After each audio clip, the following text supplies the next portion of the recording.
business is war. When I sit down with people and they don't innately or instinctively or intuitively understand that they are going to war, I start to tune out and I start to believe that this person's not going to make it, because if you don't look at it as a war, if you don't have something to kill, if you don't have a target to chase, if somebody comes along and they do have these traits, and they do have this focus, and they see you as an enemy and they're going to war, well, that's how they're going to treat you. You're going to get wounded, you're going to get maimed, and you're going to get killed.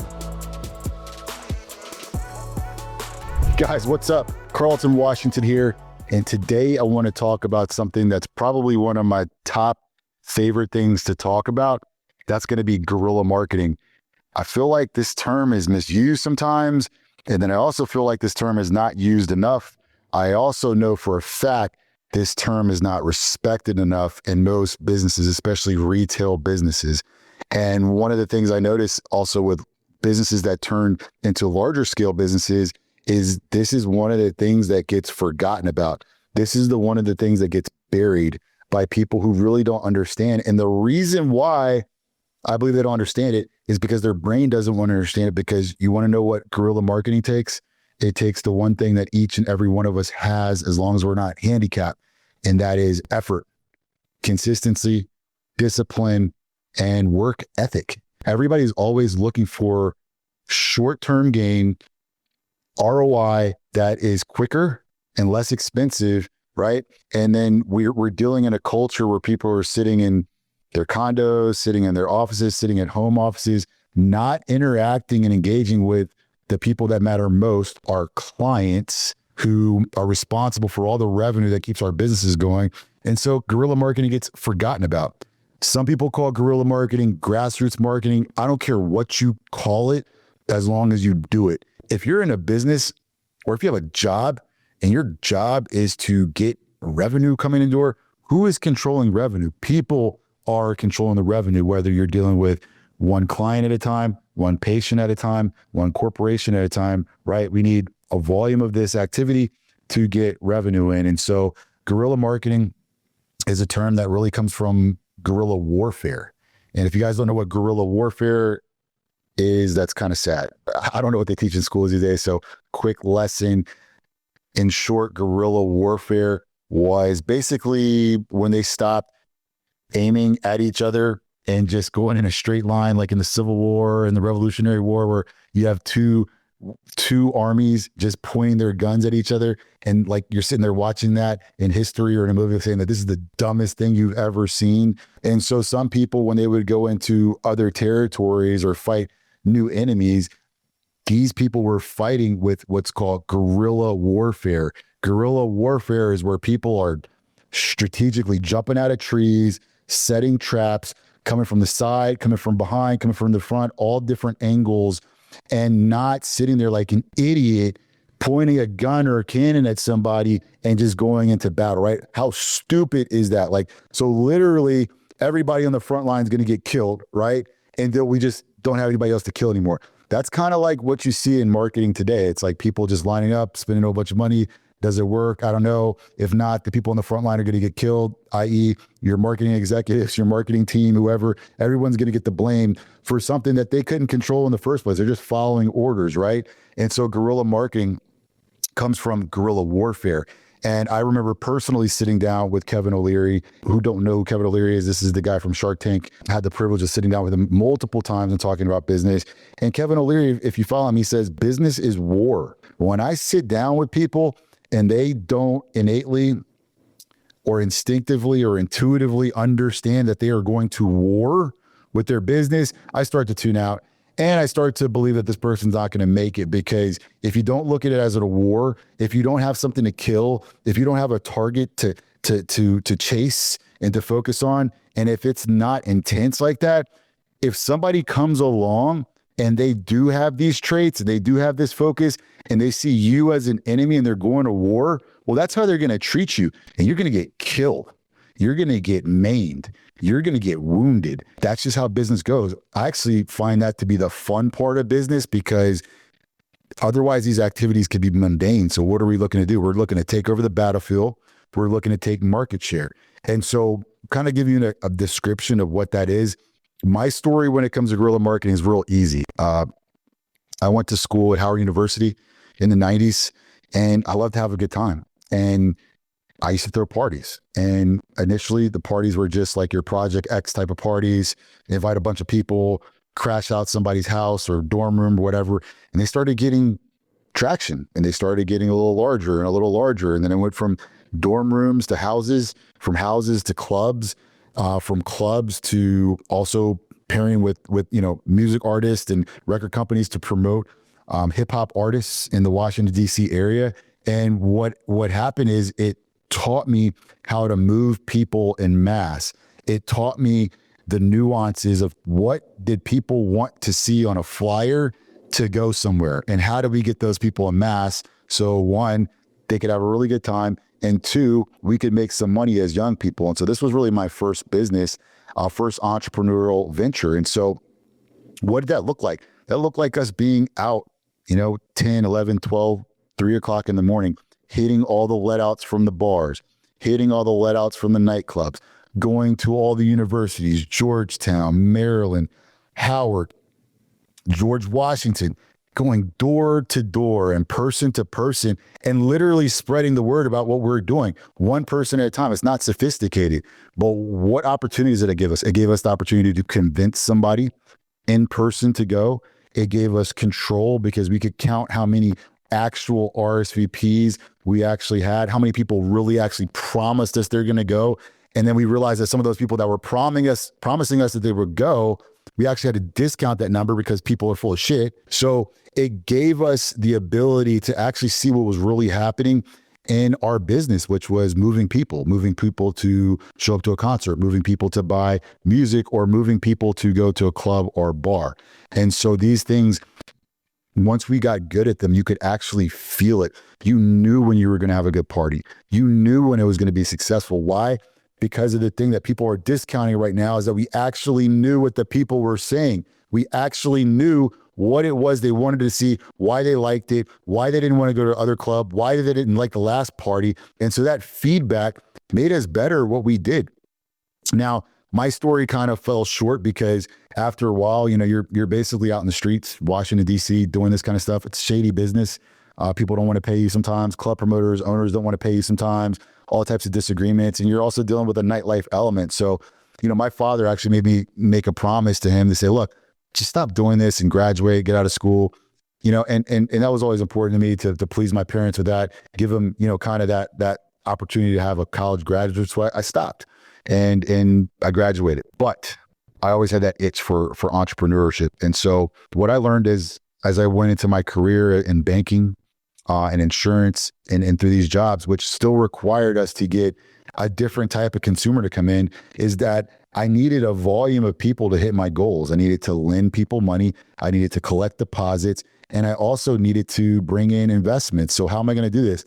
Well, it's really hard if you just have one or two people here and there. So I went right back to those behaviors of guerrilla marketing and doing the same thing, inviting people to events, having social experiences, having networking parties, having an excuse to get a whole bunch of people into one setting, which kind of turns it to like shooting fish in a barrel, right? So you have more at bats. They're concentrated in one area. It's a creative way to do it. And you're getting feedback from people and they're getting to know you. You're not hiding behind a computer screen. You're not hiding in that executive office on the top floor or way back in the back of your business, right? You're actually getting to see what it is that's moving people in real time. And that is better than any data and reporting that you can get, because when you rely too much on paperwork and data, that means you're really, really distant from the consumer, from the person that's going to come and bring you what you want, which is revenue. And so guerrilla marketing allows you to be a little bit more aggressive in your approach to getting in front of the consumer, getting in front of the client, and you're doing this with creativity. Now, I don't have all the answers. I like to do my guerrilla marketing a certain way. You might like to do yours differently, but the thing about it is, I'm just saying, just do it. I'm saying, just go out and figure out what works for you. If it's not bars, if it's not restaurants, if it's not gyms, if it's not clubs, if it's not church, you may have a group or a network or something else that only you can kind of own that space. And so what happens is, remember we talked about the consistency, the discipline, right? And the volume of activity. What happens is when you start to do this, you start to put yourself in this situation where you're building a momentum and you can't lose, right? Because if you go and talk to 100 people, at least one person will convert. If that is the equation, then 200 means 2 customers, 300, 3, and so on, right? So multiply those interactions times the revenue from that client. And that's how you build out your $1 million business, right? It doesn't matter. You may have to talk to 1,000 people, but at least you got 10 clients. It doesn't matter, right? You're going into warfare. It's guerrilla marketing. It's guerrilla warfare. And at the end of the day, the only thing that matters is what? If you are of a warrior mindset in business, if you believe what Kevin O'Leary said, that business is war, then in order to be successful at war, you got to have a killer mindset. You've got to be a warrior as to what you do. And you could be a warrior doctor. You could be a warrior lawyer. You could be a warrior plumber. You could be a lawyer HVAC guy. You could be a warrior at Smoothie King. Whatever it is, be the warrior. You will always have the upper hand over your competition. You will always take more market share because no matter what you think, no matter how introverted you are, no matter how lazy you want to be and you want to bend everything to how you are, let me tell you something. There is still a huge market out there for interacting with people. People make business happen. People make dreams come true. We are selling to people, whether it's corporate people, whether it's individuals, whatever it is, we're selling to people. So if you don't like people and you can't convert to people, you don't have somebody that can, you're not going to reach the heights of what you want to do. So this is where, again, guerrilla marketing comes in. What do we say guerrilla marketing was? Again, we're jumping out of trees, not literally, right? We're surprising people with something different. I don't know, get a mascot for your business. Start going out and passing out your flyers. Yeah, it's a lot of work. It's not as easy as digital, but at least maybe you met somebody that day. Maybe you met one more person who's going to bring an opportunity to your business. Maybe you met one more person who is connected with the right person that you needed to go to really take off. You're not going to do that from behind your computer, right? So this is where guerrilla marketing comes in. People love creativity. People appreciate you going and putting a face to whatever it is you're representing because it also gives you accountability, right? Accountability to service. And so when people are spending a significant amount of money on something or a minute amount of money, whether, again, we're selling smoothies at Smoothie King for $12 or we're selling, in my case, $2,000 worth of facial aesthetics, right? Someone wants to put some accountability and responsibility on the result of this, whether it's how good the smoothie tastes or whether it's how good the facial aesthetics are, right? It's all the same practice, right? It's all the same thing. We are going out and engaging with people. We're doing it in a creative way. We are saving money, right? Because if we are doing this properly, what is the greatest cost? The greatest cost is the energy that we produce to do this, right? So in order to be an effective guerrilla marketer, the other thing we have to really kind of focus on is being our best selves, right? Because there is something to be said about when you encounter somebody who is what they say they are, who has an aura about them, who is their best self at the time, who is practicing what they preach. So you meet somebody selling smoothies, they better love smoothies and be able to tell you what's in that smoothie, how it's made, and why it's good for you. That person better love that. That person better be an aspirational figurehead for whatever it is you're pushing, right? And so for my business, it's wellness and aesthetics. I'm not allowed to have wrinkles on my forehead. I sell Botox. Like, it's ridiculous. That wouldn't make sense, right? And that goes into our guerrilla marketing. Our guerrilla marketing is interacting with people in creative ways consistently over and over again. And so it's not going to help you if people don't believe you. It's not going to help you if you're not authentic. So let's practice and work on all these things together. Every piece of information I'm giving to you is not only going to make you a better marketer, it's going to make you a better person in general. So I like to tell people, look, if you want to go to war, right? We're going to war because business is war. And you want to go on the battlefield, probably helps to be training. It probably helps to be fit as you can be. You don't have to be a bodybuilder or anything like that, or a triathlete, but just as fit as you can be. Probably helps for you to work on your appearance a little bit because that is the first thing that people see. That is the first impression. And we all know how important first impressions are. And so if we're working on these things, and we're working on our intellect, maybe reading, being an expert on whatever the subject is, or just reading to be an interesting person, because I'll tell you something, being an interesting person definitely should not be discounted. People like interesting people. People are intrigued by interesting people. People are attracted to interesting people. So it helps when we are as fit as one can be, as well read as one can be, and really as fit mentally as one can be as well. And then there's another aspect here. Now, I don't want to go off the deep end with what we're talking about, which is guerrilla marketing and being creative and saving money, and not just relying on digital ads for everything we do, and not just sitting down in your chair and just waiting for any of your business or your revenue to come in the door or to call you. But there's another aspect here. And again, I always like to remind people on my channel, on my content, that I'm not making content for everybody. These tools that I'm giving you are things that have made me successful already. And my dream was always to just be free in my approach to the way I speak to people. I don't want to talk to everybody. I'm looking to help out like-minded people who really are serious about what they want to do here. And so my other suggestion to you is that somehow, some way we work on our spirit and spirituality. And that doesn't mean you have to be a saint. And it doesn't mean I'm telling you to be a Christian. And it doesn't mean I'm telling you to be a Jew or a Muslim or a Hindu or a Buddhist or anything like that. I'm just saying, let's just focus on what's in here and what's going on around us. And I call that, the spirit or spirituality, because I think that mind, body, and spirit together is such a strength, is so forceful and powerful that people will have a hard time on the battlefield of business and in their life combating you with this, right? And so it doesn't hurt. It's not going to hurt you to explore these things, right? These are my personal beliefs. But again, you could do your due diligence on me and I can prove to you that they work. I don't need to, but I can. And the diligence is all around. All you got to do is look up my business successes, my name. It should be prevalent there. And again, the proof is in the pudding. And so my way of going about these things is to really try to hold myself accountable as possible. I'm not a perfect person, but I try to be as fit as I can be. I try to pay attention to my spirit, and I try to pay attention to my mind. Like I do headway books every other day. It's one book a day. It's 15 to 20 minutes. I get to consume the whole book, and I'm seeing measured change in my vocabulary and my ability to put sentences together, my ability to speak to people and to build relations by being an interesting person that can relate to many different people from diverse backgrounds. So wherever I am in the world or wherever I am in that room, being able to connect with people is all a part of guerrilla marketing, right? Because I need to be everything for everybody that's in my pool of business, of revenue that I am seeking to grow as an entrepreneur, as a family man, and as an individual with high level goals, right? And so we want to be interesting. We want to be as fit as possible. We want to be mentally strong and fit and intelligent and interesting, right?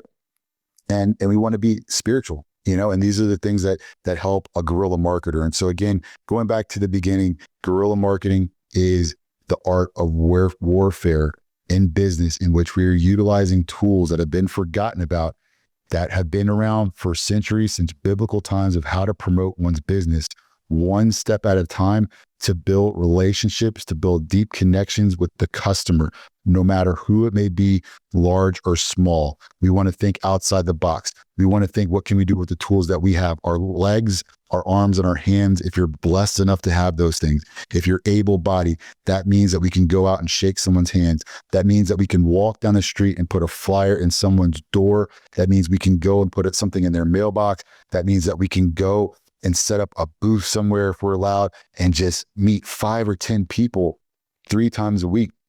Do the math on that. You're talking about hundreds of people by the end of the year, hundreds of at-bats for success. And so this is what I want to impress upon you. Bring guerrilla marketing to your business. Speak to someone that can help you grow your natural ability to guerrilla market. If you are introverted, if you are scared to talk to people, I understand, we all are. I haven't had to go out and network in about a year. I'm restarting this process now because I've moved to Atlanta. I'm in a new city. I don't feel comfortable the first day I go to a networking event. And I typically don't feel comfortable the second time I go to networking events, usually the third, fourth time. Why? Because I have the redundancy. I have the pattern that I've worked on, and it's like building a muscle. Now I am more fluid. Now I am more fit. I'm fit to speak to people. I've got it down. I am comfortable, and people can sense that, right? And now you become the familiar face. You get to pair that familiarity with your product, service, or whatever your goal is. And that's how we win in guerrilla marketing. So again, I've done this before. I've done this for 25 plus years of my life, and it has worked every single time. It worked for me in the banking industry. It worked for me in the car sales industry. It worked for me in the insurance industry. It worked for me in the private equity industry. And it sure as hell worked for me in franchising and the aesthetic and wellness industry, which I've helped to pioneer here in the United States with over 60 plus Forever Young locations open, with 1 to 2 opening every single month. You can look it up, foreveryoung.com. And so again, guys, I want to help people learn how to utilize their strengths and diminish their weaknesses as they are going onto the battlefield of business, which is what this is. And again, if you don't agree, then maybe I'm just not for you. And if you don't agree, watch out for someone who takes this mindset, because they're going to eat your lunch. They're going to take your business. They're going to take your market share. And you're going to be sitting there looking like, what happened to me? I spent all the money on the digital ads. I did everything they told me. I went and dressed in my nice suit and went to work every day and sat in the office and looked at the reports. I'm telling you, that's not moving the needle, okay? You may think it is, and sometimes maybe by a fluke they could work, maybe have a really good product that just, it's such great demand, but I'll tell you, at some point in time, you're gonna have to do the work. And if you're a leader that needs to motivate people to do this kind of stuff, the best and only way to do it is if you are capable of doing it, showing people how, rolling up your sleeves and doing it alongside of them until you built a culture and a pattern of success. The best leaders I've ever seen are people that can come out the C-suite, roll up their sleeves, no matter what, no matter if it's volunteering in the community, whether it's going out and doing these activities of spreading the word, whatever it is. You've got to have leadership abilities and skills that can relate to the people that are carrying out these tasks. And the best way to relate to somebody is by showing them how to do it, so they believe you, they trust you, and there's that authenticity built in. So guys, if I can help you with any of this, it is a passion project for me.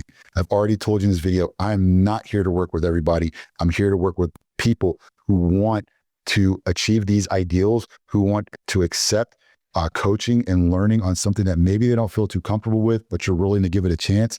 I always tell people, before you do partner with anybody online, make sure you do your due diligence. Maybe you like me, maybe you won't. Go and see my successes, go and see my failures. And if I can help you, please comment, like, share this below, and reach out. We'll set up a meeting, see if it works out for us. If it doesn't, that's fine. And if you don't get value from me, that's cool. We'll give you your money back. It's no big deal. Here to help. And I believe through doing so, when you give, you receive, right? And so that's why we're here today. Carlton Washington, co-founder of Forever Young and Guerrilla Marketing expert. Thank you.